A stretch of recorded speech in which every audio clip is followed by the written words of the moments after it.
আসসালামু আলাইকুম। R M Suman ব্লগসের শর্ট ব্লগস আপনাদেরকে স্বাগতম। আর একটা ভিডিও নিয়ে আসলাম। এটা ছিল গতকালকের সবাইরাতে রোজা রেখেছিলাম, মা ছেলে দুজনে ইফতার করার ভিডিও।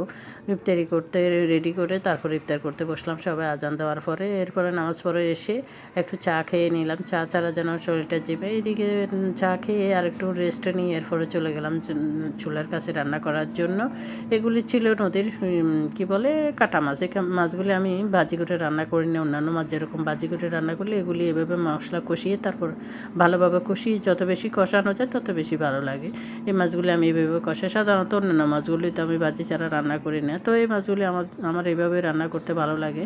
তো কীভাবে রান্না করেন জানি না, কিন্তু আমার এভাবেই খেতে ভালো লাগে। তো এগুলি ভোর রাত্রের জন্য রেডি করে রাখতেছি রান্না করে। মাছগুলি যত বেশি কষাবেন তত বেশি খেতে ভালো হবে। তারপরে এখানে ডেকে দিলাম। এদিকে ফুলকপি আর পেঁয়াজকলি মিলে ভাজি করতেছি, পাতাকপি মিলিয়ে এগুলিও রাত্রের জন্য। তো সবাই ভালো থাকবেন, আল্লাহ হাফেজ।